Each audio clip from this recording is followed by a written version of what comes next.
Buenas tardes, estamos nuevamente en charlas de feria en el stand de la Defensoría del Pueblo en la Feria del Libro. Estamos con Laura Wittner. Laura es poeta, traductora, escritora, coordina talleres de escritura y lectura. Laura, muchas gracias por venir, por aceptar la Gracias a invitación. ustedes. Preguntarte primero cómo fue tu descubrimiento de la literatura de niña. ¿Había una biblioteca en tu casa? ¿Cómo fueron esos primeros contactos con los libros? Sí, vino puntualmente por mi casa, por mi mamá y mi papá. Había muchas bibliotecas. Ninguno de los dos se dedica a la literatura, ni muchísimo menos, ni son intelectuales, pero en todos los cuartos de la casa había bibliotecas con libros. Me leyeron desde muy chica, o sea, siempre hubo libros arriba de la mesa, en la mesita de luz. Me leyeron antes de dormirme casi todas las noches hasta que yo pude leer sola. Tal vez siguieron un poco más porque después vinieron mis hermanos, mi hermana y mi hermano que no leían, así que... pero de todas maneras, en cuanto yo pude leer sola, empecé a leer por mi cuenta y ellos me regalaban libros ¿Y te acordás alguno que te haya marcado o ibas y agarrabas de la biblioteca el que estuviese a tu alcance? ¿Tenías un favorito? ¿Cómo era? Cuando era muy chica, antes de saber leer, mi papá durante mucho tiempo nos leía antes de dormirnos las 12 hazañas de Hércules de Monteiro Lobato, a mi hermana y a mí. Mi hermano es más chico, vino después. Y cuando aprendí a leer en primer grado, él me regaló el primero de la saga de Naricita, Las travesuras de Naricita. Él todavía tenía algunos originales de su infancia porque le había gustado mucho, pero no el primero, que me lo compró especialmente y me lo regaló, como que te digo, en abril de primer grado, una cosa así. Y así que de eso me acuerdo mucho de los libros de Monteiro Lobato porque es como el primer libro con un argumento largo que yo recuerdo. El resto, supongo que antes habrán venido libros... Cuentos cortos. Me acuerdo también un libro de cuentos rusos que me regalaron cuando tenía paperas, que tuve que estar en cama mucho tiempo. Pero el de las 12 hazañas de Hércules, además, lo volví a leer yo sola cuando tenía 9. Es un libro así de grueso.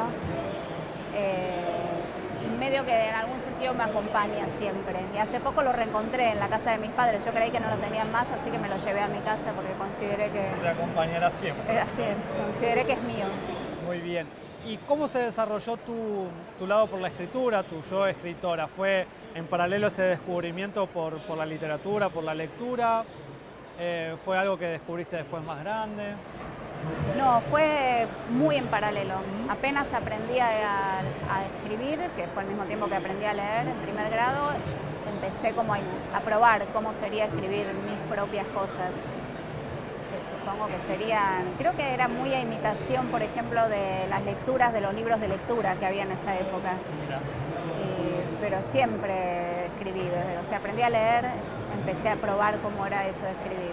Y después seguiste el camino de la educación formal, hiciste la universidad, pero sos traductora, desarrollaste como múltiples personalidades, múltiples formas de expresión también. ¿Cómo se conjuga todo eso a la hora de escribir? ¿Cómo elegís lo que querés expresar y en qué canal lo manifestás? Es todo bastante parecido, me parece, ¿no? Yo lo veo como una única personalidad con distintas... aristas. Sí. Básicamente yo escribo poesía en general y escribo también en los últimos 10 o 15 años, también escribo para chicos. Así que más o menos por cómo se presente veo por cuál de esos caminos va. Traducir, cuando traduzco cosas que me gustan, también está dentro de lo mismo, del mismo carril, qué sé yo, va... Surge naturalmente el lugar por el cual se comunica. Sí, surge todo naturalmente, no tengo ningún tipo de premeditación, rituales, rutinas. Trabajo mucho, así que el momento de la escritura es fragmentos, espacios, huecos mínimos, no es que tenga un momento en el que me siente a escribir. ¿Y anotás cosas cuando se te ocurren? Sí, anoto cuando se me ocurren y después si vuelvo y tengo suerte, eso que anoté se transforma en algo y si no, no. O quizás se transforma en algo años después, quién sabe.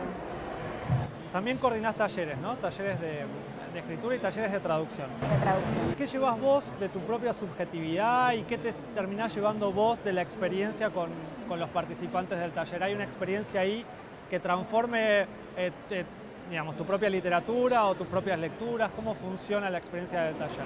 En los talleres lo que hacemos es trabajar sobre textos que ya traen escritos los participantes. Doy muchos individuales de gente que viene a corregir con cosas ya escritas, series de poemas.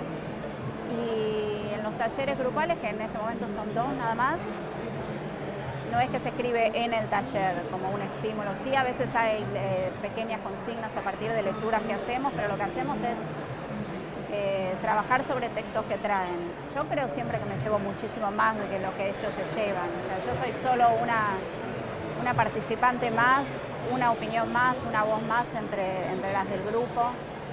Siempre hay personas que dicen cosas muchísimo más interesantes que las que se me ocurren a mí sobre los poemas que se traen.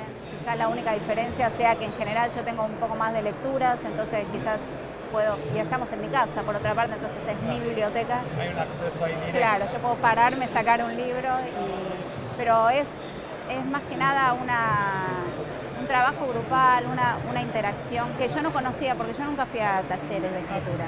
Empezaste dándolos. Claro, yo lo que sí hice desde muy chica fue ir a trabajar mis textos con un escritor que se llamaba Juan Carlos Martini Real, a quien le debo gran parte de mi primera formación.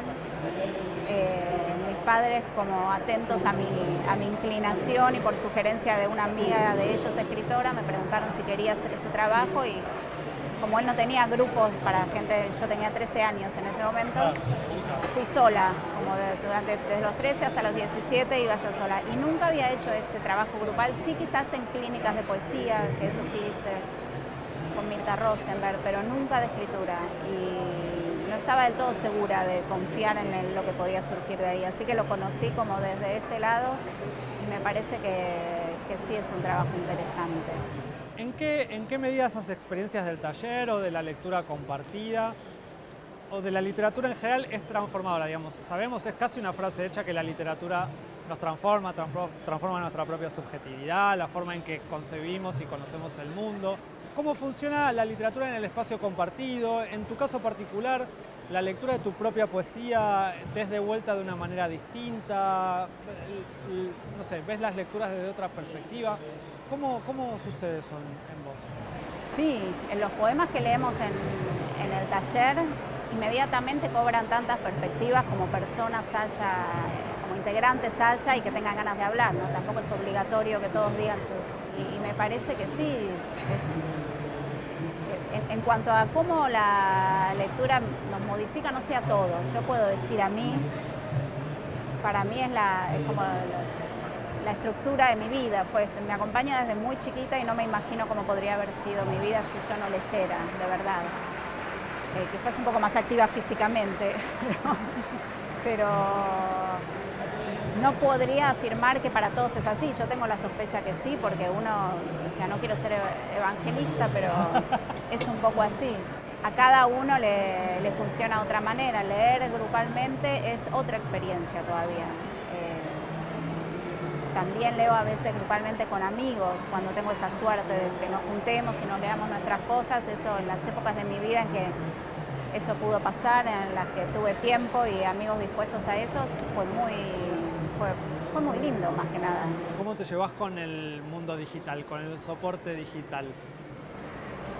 ¿Cómo la ves? Trato de verla, digamos. Siempre mi relación con todos los cambios tecnológicos siempre fue muy lenta y con mucha resistencia, pero no es de ahora, de toda la vida. O sea, me resistía a la televisión en color.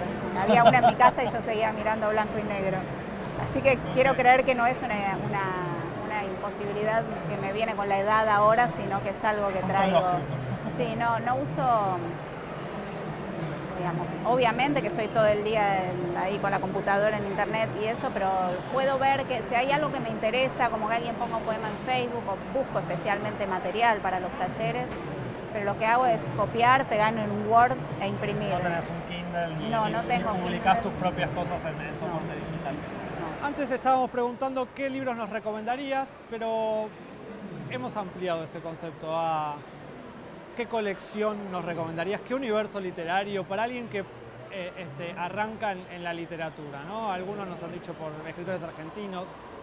¿Qué se te ocurre?